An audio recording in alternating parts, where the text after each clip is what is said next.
I am happy to announce our 2024 Banking with Life client-only event. It's going to happen Friday, October 25th, beginning with a pre-event social mixer. The day of the event is Saturday the 26th, followed by an after party.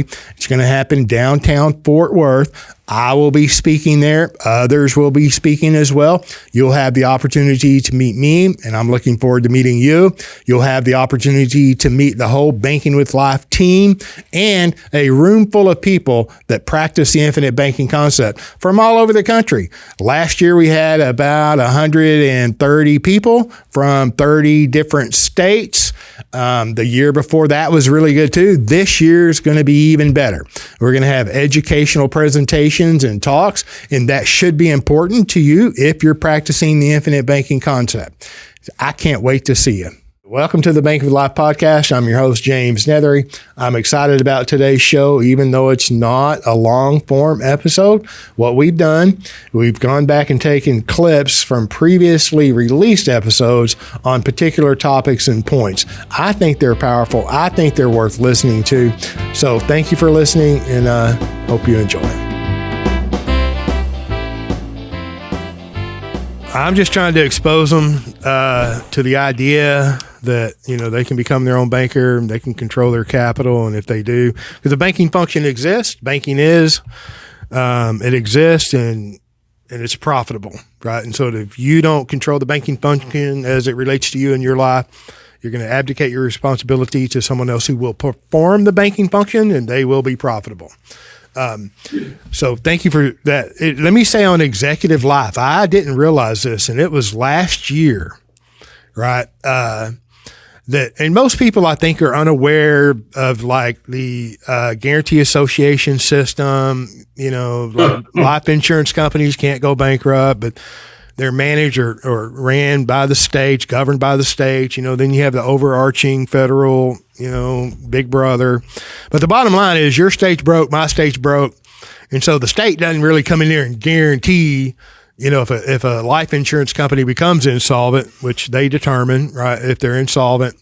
And then there's only two choices. You're either they're going to give them a certain amount of time to bring their financials up to date, or they're going to liquidate them, right, or they're going to rehabilitate them, right, if the company doesn't do that. So, and my point here is when they get liquidated, right, so there's a primary guarantee of all life insurance companies backed up by the claims paying ability of the insurance company.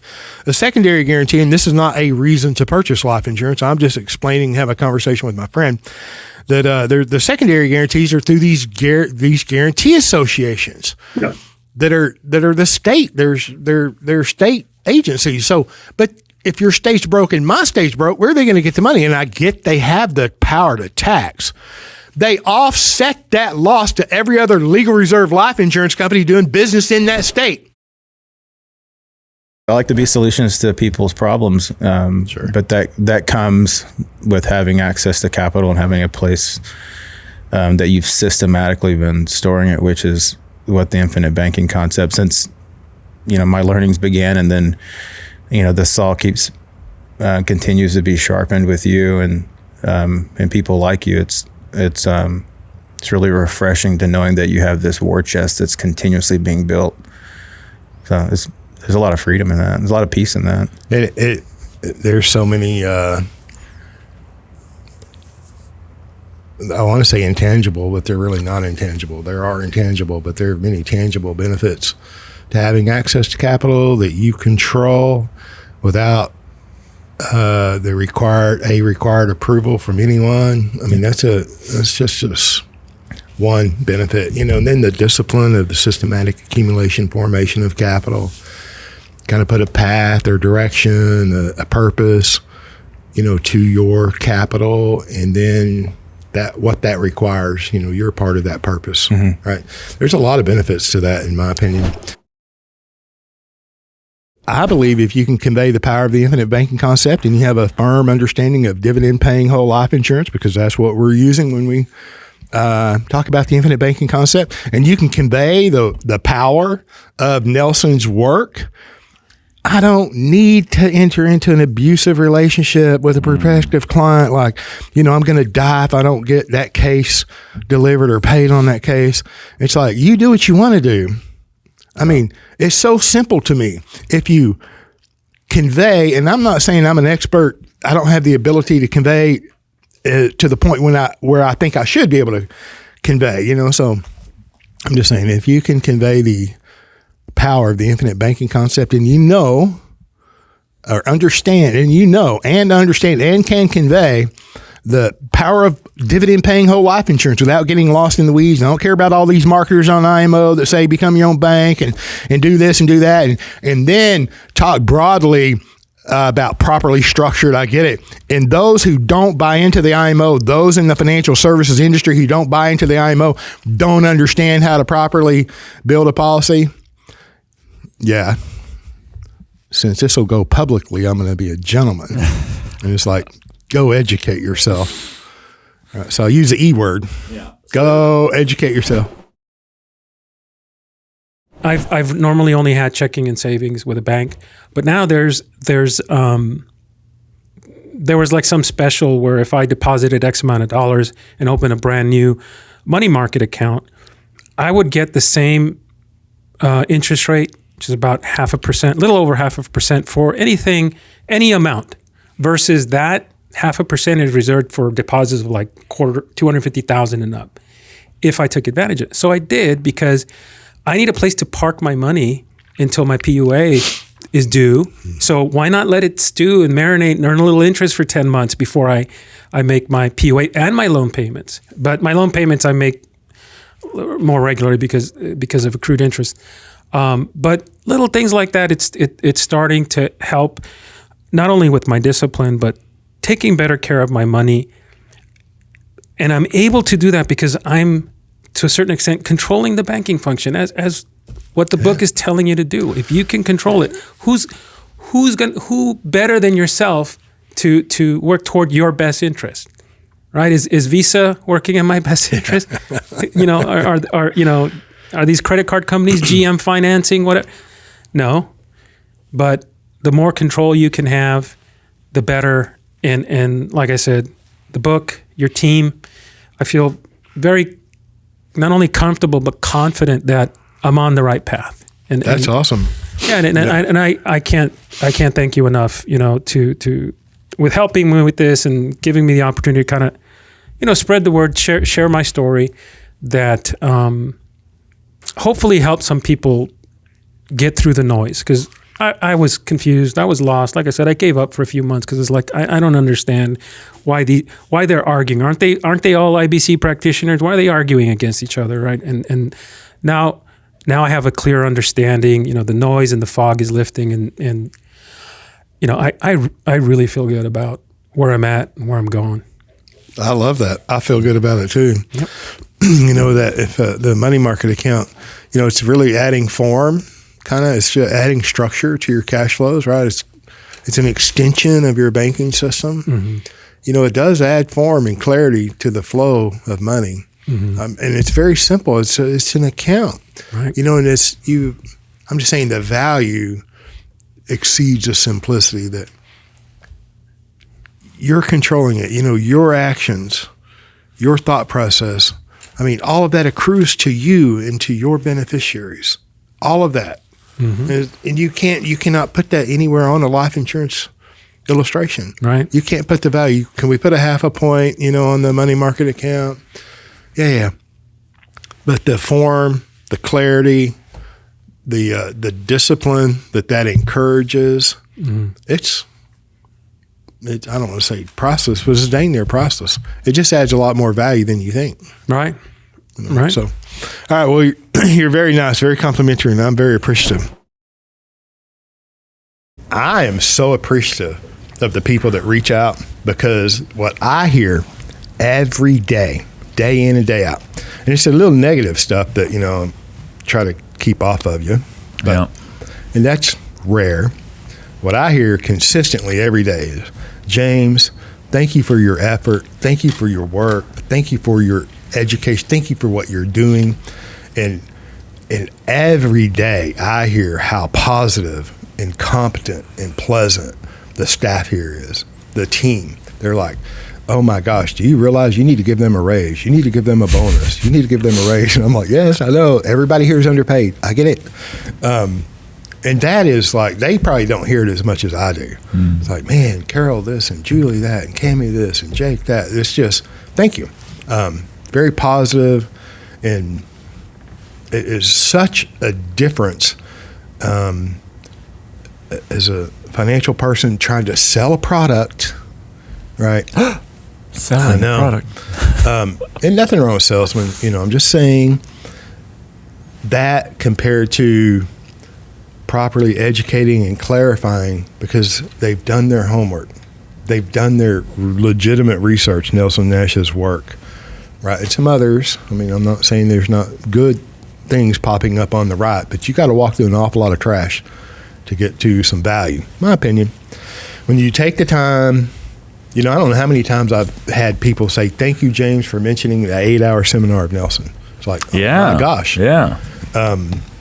Then they come and it's like, I just, like you mentioned earlier, I have a couple of questions. I think I understand this, but I just need clarification on this or that.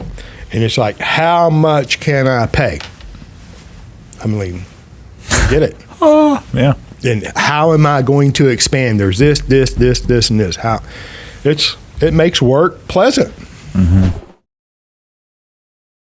Audience capture is a self-reinforcing feedback loop that involves telling one's audience what they want to hear and getting rewarded for it.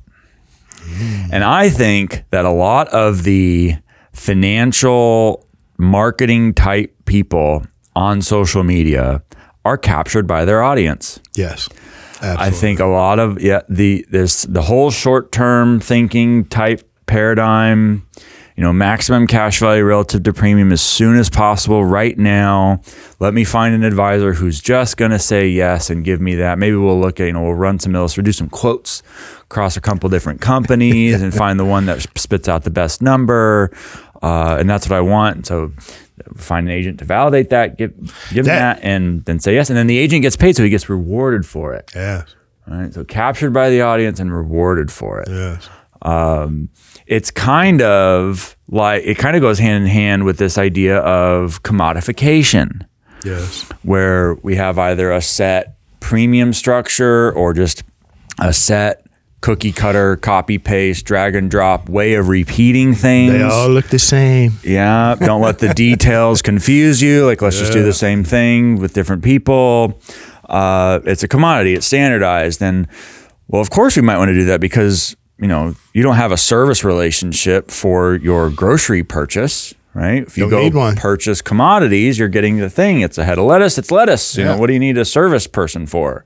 It's a life insurance, but it's a policy. What do I need a service person for? I'm just buying this thing and it's done. I've got some money. I've heard 2 different times this week. I've got X number of money. I'm ready to put that into a policy. Yeah. It's like, well, that kind of implies a cartoon caricature of what a life insurance policy is. You might want to learn about this concept in a more in-depth way than even this episode, maybe 30 minutes tops. I happen to have about 500 videos on the Banking with Life channel, and there is really good content there. A lot of nuance, a lot of education, and that could be a resource for you to go to learn. But nothing takes the place of the infinite banking concept as created, discovered by R. Nelson Nash, my late friend and mentor. He wrote a book called Becoming Your Own Banker. So I think you should go there. He also wrote a second book called Building Your Warehouse of Wealth. And so I just want to talk about banking today. And if some of these things that I'm saying are true, prove me wrong to see if they're true, right? Is banking the oldest profession in the world or not? Is banking the most profitable profession in the world or not? And if it is, or it happens to be, we should maybe, it might be of interest to us to learn about the banking system and about banking. And banking in the manner in which I'm speaking is nothing more than the movement of money, deposits, withdrawals, loans, loan repayments, the movement of money, and then controlling that banking function in your life. How much of that banking function do you control? Can you control, or do you even wish to control? And my encouragement is that you can learn how to become your own banker, and it's really, really simple. I'm not saying that, you can listen to a 30-minute episode of anything and be able to embrace it and implement it and what have you. So the infinite banking concept uses dividend-paying whole life insurance as a place to put money, right? Your capital reserves. Well, if you look at a bank and consider what the capital stock of a bank is money. So before you get into the banking function or control, getting to the banking business or controlling the banking function, you have to have a stockpile of money. You've got to have a pile of money. Where should you pile your money up? It's a fair question, right? Maybe you want to put it in the stock market to get a rate of return. Maybe you want to put it into real estate, to have an income. And there's so many places that you can put your money. You know as well as I do, there's a demand for your money, right? And I've always said money's like a horse. If you don't give it a job, it'll wander away from you, right? So if the capital stock of a bank is money, maybe we should consider piling up our money somewhere. And if you think about that, well, of course, it sounds easy, James, and, it makes sense. I know it's difficult. I understand it could be very difficult, all right? Your money must reside somewhere, though. You're piling up money somewhere. It might be a little pile, might be a big pile, but it's residing somewhere. Right? If we want to become our own banker, if we embrace this idea of becoming your own banker, as our Nelson Nash taught in his book, Becoming Your Own Banker, maybe we should learn a little bit about what he encouraged you to consider, which was purchasing dividend-paying whole life insurance.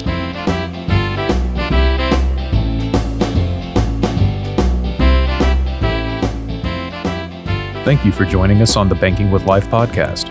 If you're watching on YouTube, make sure to like and subscribe and click on that little notification bell. Otherwise, join us on Apple Podcasts and Stitcher for weekly content.